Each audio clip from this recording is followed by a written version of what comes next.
करेंगे, शुरुआत करेंगे, लेकिन हमारे साथ युवा नेता जुड़ चुके हैं। भारत के एकदम पश्चिमी कोने से ये नेता जुड़े हैं। यहाँ पर ऐसी राजनीतिक लड़ाई की शुरुआत हो गई है जो बड़ी दिलचस्प है और इसकी चर्चा पूरे देश में होने लगी है। ये तस्वीर आप मेरे बगल में चलती हुई देख रहे हैं।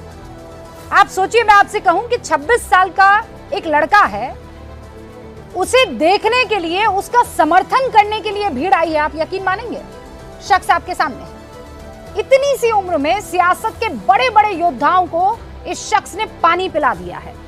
जब पूरे देश में आर पार की लड़ाई है, तब रविंद्र सिंह भाटी बाड़मेर में त्रिकोणीय संघर्ष में उतरते हुए दिख रहे हैं। और रविंद्र सिंह भाटी के नामांकन में जो भीड़ आई, उसे देश देख रहा है। बड़े बड़े राजनीतिक पंडित हैरान हो रहे हैं, हम खुद हैरान हो गए।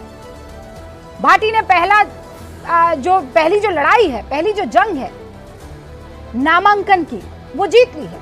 यानी चुनाव जिन 4 हिस्सों में बढ़ जाता है, उसका पहला चरण इस युवा के खाते में जाता हुआ दिख रहा है। रविंद्र सिंह भाटी इस वक्त हमारे साथ जुड़ चुके हैं। बहुत बहुत स्वागत है रविंद्र जी। बहुत बहुत धन्यवाद। कई हाल चाल है आपरा? खम्मा गणी हुकम? बहुत ही बढ़िया, खम्मा गणी हुकम एकदम जोरदार लाठा। रविंद्र भाई, कई कर रहे हो आप? अतरी भीड़ लाडूड़ा हुकम किस तरह? बाड़मेर, जैसलमेर और बालोतरा री जनता रो प्रेम है सा। ये कैसे आशीर्वाद देने वास्ते आया आपरे टाबर रविंद्र ने। आपरे टाबर रविंद्र ने, आपरे भाई रविंद्र ने आशीर्वाद देने वास्ते आया और यह कहो कि रविंद्र की हिम्मत नहीं कम होनी चाहिए। ये सब मजबूती रे मीना बेड़ा एक विश्वास दिलाने वास्ते सारे लोग आए। मतलब आप खुद मोदी से प्यार करते हैं और आप मोदी की ही पार्टी के खिलाफ चुनाव लड़ रहे हैं। मैं जनता के हित में चुनाव लड़ रहा हूं। 2023 में भी निर्दलीय था, जनता का आशीर्वाद था, विधायक जनता ने बनाया। और 2024 में भी जनता के आदेश के अनुसार मैं मैदान में आया हूं और मुझे मेरे बाड़मेर, जैसलमेर और बालोतरा की जनता पे विश्वास है। वो पूरे तरीके से मेरी बात रखेंगे। उनके आदेश की पालना मैंने की है और मजबूती से आने वाले 26 तारीख के चुनाव में सब मुझे आशीर्वाद देंगे। पर रविंद्र भाई साहब, ये पहली बार तो नहीं है, पहली बार तो ये नहीं हो रहा है कि आपने ऐसे बगावत कर दी है। इससे पहले भी हमने वो बगावत देखी है। हाँ, और अब पहले निर्दलीय आप जीत कर आए, अब आप जो है लोकसभा में जा रहे हैं। ये बागी तेवर क्यों आ गए हैं? फिर तो पार्टी कहेगी ना कि आपके साथ कायर है। हुक्म मारे तो मैं तो एक महाराज जी ने पूछे हुक्म कि 2019 में मीना छात्र संघ रो चुनाव लड़े तो ही मैंने निर्दलीय लड़ना पड़े, 23 में मीना विधानसभा लड़ना पड़े तो भी निर्दलीय, और 24 में भी निर्दलीय लड़ना पड़े। तो वो कहो कि लैणियो था ना निर्दलीय रे मीना ही है और जनता रो आदेश है और जनता रे आदेश की पालना करो। जब संघर्ष मोटो है, जब परिणाम भी बढ़िया हो और जीत भी मोटो हो, बस मजबूती मीना मेहनत कर जाओ। तो स्थितियां, परिस्थितियां कई बार ऐसी बन जाती है कि जनता के आदेश के अनुसार हमें आगे आना पड़ता है। इनकी आवाज को जब मजबूती से देश की सबसे बड़ी पंचायत में जब नहीं रखा जाता तो जनता कहीं न कहीं निराशा की ओर जाती है और आशा के साथ में हम पे ये जिम्मेदारी सौंपी है। और मैं विश्वास के साथ कह सकता हूँ आने वाले 26 तारीख के चुनाव में इनके पूरे भरोसे पे पूरे तरीके से खरा उतरेंगे। भाटी भाई जी, सच ये है कि आप 2 बड़े कद्दावर नेताओं के सामने मैदान में उतर रहे हैं। हाँ, मतलब एक केंद्र मंत्री हैं, दूसरा आरएलपी से आप यहाँ कांग्रेस में आए, लेकिन जाट में इन दोनों की पकड़ इस समाज में बहुत अच्छी खासी है। इन दोनों के सामने तो आप छोटे से हैं, इतरो सो नानो सो टाबर। बिल्कुल हुक्म, नैनो से टाबर ही ठीक है और मेरा पूरा भरोसा है कि ये नैनो से टाबर माता शक्ति से कौम रहा है लोग बुजुर्ग माता शक्ति पूरे तरीके मीना विश्वास जता है, आशीर्वाद रखे और मेरा खूब लाड कोड दे रहे। मेरा 26 तारीख को ये चुनाव में जीता है, मेरा पूरा भरोसा है। अच्छा, लेकिन मुझे ये बताइए कि ये बगावत हुई क्यों? ये हैंडपंप का किस्सा, एक लेटर रविंद्र जी बड़ा फेमस हो रहा है।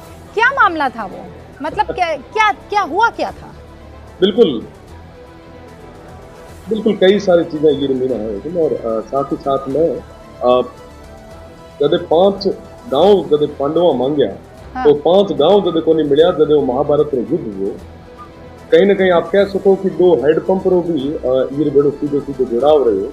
पर मैं आपने विश्वास दे रहा हूँ कि हमारे बाड़मेर, जैसलमेर, बालोतरा और विशेषकर सीमांत क्षेत्र की ये जनता की आवाज ना रविंद्र जी, दबन को 2 नहीं हैंडपंप के लिए आप मजबूती नहीं है, महाभारत, हक और अधिकार है वास्तव में। हाँ रविंद्र जी, 2 हैंडपंप के लिए महाभारत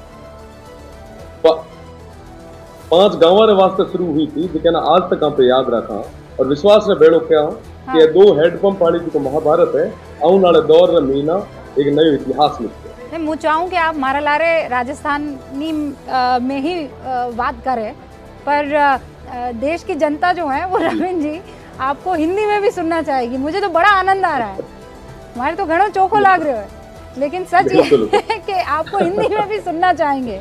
तो आप ये कह रहे हैं कि 5 गाँव के लिए ये जो महाभारत थी वो हैंडपंप से शुरू हुई और ये हैंडपंप पर ही खत्म होने वाली है। ये जीत के साथ में देश की सबसे बड़ी पंचायत में जो पानी से जो वंचित क्षेत्र है, इसकी बात को मजबूती से उठाने के लिए 26 साल के युवा को ये 36 कौम के लोग वहाँ दिल्ली भेजेंगे, इस विश्वास के साथ में कि वो वहाँ पे मजबूती से जाके आवाज उठाएगा। और मैं भरोसा दे रहा हूँ आपने कि ये बार कई सारा इतिहास बदल है और वो बदलन वाली जनता है। और मैं आपने कहूँ कि आप अबार फरमा रहा है कि रविंद्र सामा 2 बड़ा बड़ा लोग है, हाँ। वो आपने भरोसा दे रहा हूँ कि चुनाव रविंद्र को नहीं, चुनाव बाड़मेर, जैसलमेर और बालोतरा की जनता चुनाव लड़ रही है। एक रविंद्र को नहीं है, एक 22 लाख रविंद्र को हिम्मत कराने वास्ते लोग तैयार है और आने वाले 4 तारीख को परिणाम उसे तो वाकई ये किया। अच्छा, अब मुझे ये बताइए कि वहाँ के लोग ये कह रहे हैं कि आप दोगे रविंद्र को वोट, रविंद्र तो देंगे मोदी को वोट।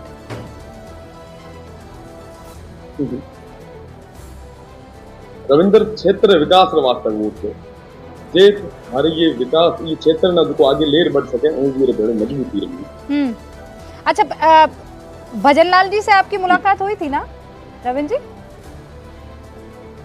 जी? जी हाँ, कह रहे थे मुख्यमंत्री जी है बतौर विधायक, मैं और कई बार मिलूं भी वो। हाँ, नहीं, कई लोग कह रहे हैं कि आपको मना लिया गया, वो फूल के अंदर जो है खत छिपा था और उस खत में जो है आप मनवाड़ लिखा था। बतौर विधायक मना कई सारा मसला माते मुख्यमंत्री जी मेरा मिलने मौका मिले और मुख्यमंत्री जी आदरणीय है और पूरा भरोसा है मैंने कि स्टेट ना सही दिशा में ले जाए। और वर्तमान परिप्रेक्ष्य में ना अगर बाड़मेर, जैसलमेर और बालोतरा की बात करें, ये लोकसभा क्षेत्र की बात करें, तो ये एक जनता रो आदेश है, तो जनता रे आदेश की पालना करना हमारो धर्म है और हमारा कर्तव्य है, तो हमारे कर्तव्य की पालना करते हैं। अच्छा, एक तरफ मोदी, दूसरी तरफ पूरा विपक्ष और फिर तीसरे कोने पर रविंद्र सिंह भाटी।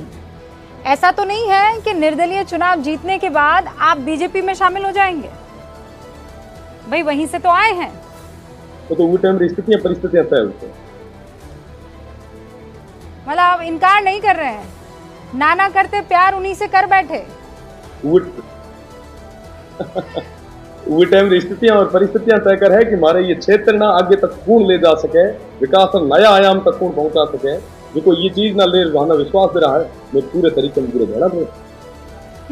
अच्छा, ये बताइए कि ऐसा तो नहीं होगा कि लोग आपको कहेंगे बड़ा महत्वाकांक्षी है रविंद्र, अभी 3 महीने तो हुए विधायकी का चुनाव जीते, अभी थोड़ा हमारा भला कर देता, हैंडपंप लगाने की बजाय, मतलब अब तो जगह भी नहीं छोड़ी हैंडपंप लगाने की, इतने लोग इकट्ठे कर दिए हैं सांसदी के चुनाव के लिए। लोग महत्वाकांक्षी को नहीं कहे, लोग कहे कि मेहनती है कि 3 महीना री थकान हाल तक लोगों ने उतरी को नहीं थी, पैदल से विधानसभा मीना सभा ना धन्यवाद देने वास्ते पाड़ो थियो और आज पाछो जब जनता रो आदेश आयो तो अकेलो सभा लड़ने वास्ते आयो, तो ये चीज रो मना धन्यवाद भी दे और मना आशीर्वाद भी दे कि थारी हिम्मत यही बरकरार है। और मना पूरा भरोसा है कि आने वाली 26 तारीख रा एक साधारण परिवार आने वाले ये युवा रे माथे पूरो क्षेत्र आशीर्वाद रहा। अच्छा, अब हमारे बताओ कि आप रो कई विचार है प्रधानमंत्री रबारा में, कैसा नेता है? बढ़िया बता रहा हूँ, अबार तो हमारी खुद ये लड़ाई इतनी बड़ी है, बढ़िया नेता है, बहुत ही बढ़िया है। और अबार में हमारे खुद ये क्षेत्र ना ले, एक तो लंबो चौड़ो एशिया रो सेकंड बहुत बड़ो क्षेत्र है, तो ये मीना लागो रहा। और जदे वो बात आई, जदे वो बारी आई, जदे निश्चित रूप से मीना आप खुल बात है। रविंद्र भाटी जी, बहुत बहुत शुक्रिया हुक्म हमसे बातचीत करने के लिए। और आपने जो वो जन सैलाब इकट्ठा किया है, कई बार ऐसा कहते हैं कि सैलाब इकट्ठा करना बहुत आसान हो जाता है, लेकिन उन सैलाब में से 4 वोट पाना बड़ा मुश्किल हो जाता है। अब वो दिन भी दूर नहीं है जब वोट पड़ेंगे, उसके बाद गिनती होगी, और मैं चाहूंगी कि उस वक्त भी आप इसी तरह हमारे सामने बैठे हों और उस दिन देखेंगे कि जनता ने आपको सर आंखों पर बिठाया है या नाराजगी जताई। लेकिन हमारी तरफ से आपको खूब सारी शुभकामनाएं। बहुत बहुत शुक्रिया रविंद्र जी।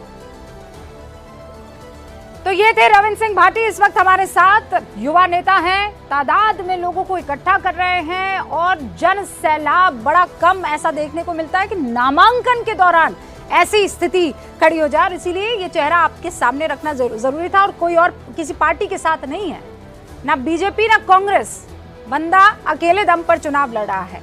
इसीलिए ये इंटरव्यू आपके सामने रखना जरूरी था कि अगर मुद्दा आपके मन में होता है तो जनता देखिए कैसे आपके साथ दिखती है। वोट तो आप ही को करना है, आप डिसाइड करेंगे। सारे